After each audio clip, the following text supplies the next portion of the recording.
Hi guys, welcome back. In this video we're doing vintage waves or Hollywood waves.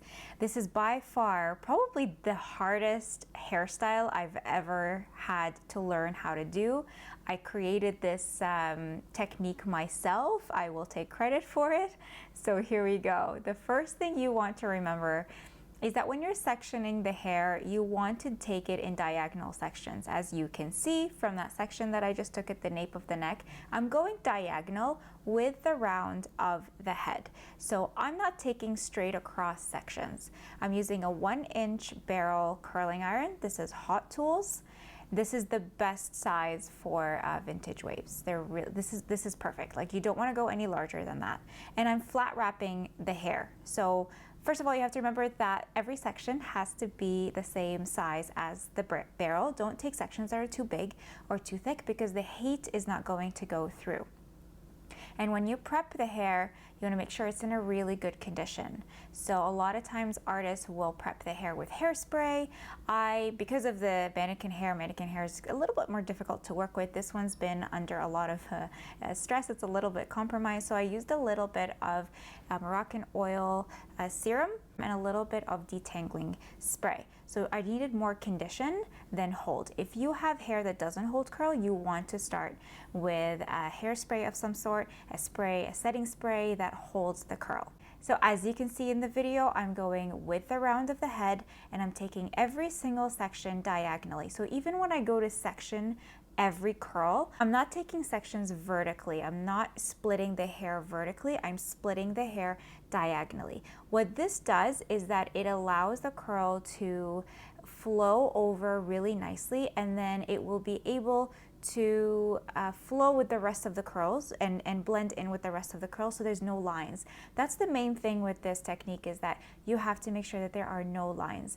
So that's why I love a really nice diagonal section. It just blends everything beautifully. I'm coming around the front of the head, and as you can see, I'm taking it up just for volume, because at this area you have to create volume for the vintage waves. You can pin these curls. You can curl and pin. What I didn't want to do that because the mannequin hair that I'm working with is really rough to begin with, and it holds curl really, really well. It's very strong.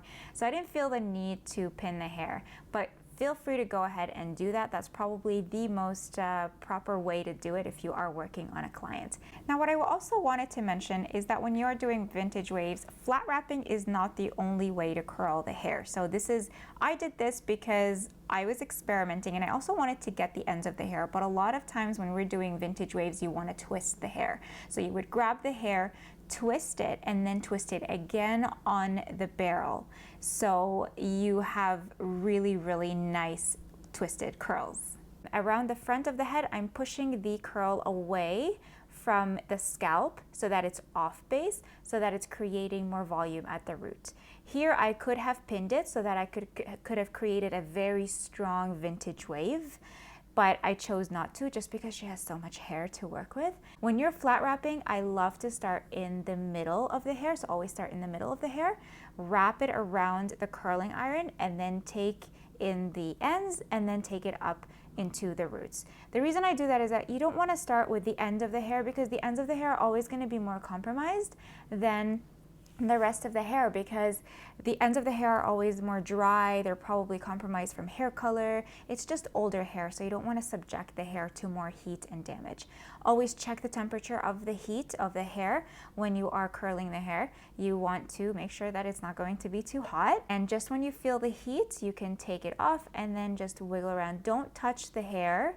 Do not. I see a lot of artists who go through and start brushing it right away, or your client might run their fingers through it. Make sure that they don't do that. Just leave the hair to cool. The hair has to cool, so the heat has to be distributed evenly, and then you have to let it cool. So as you can see, I'm coming around the curve of the head, and this is so easy because once you get to the crown, you can continue to go around the head. So no straight lines in this technique or in the sectioning technique at all. Once you get to the crown, you can start pushing the hair off base to create more volume.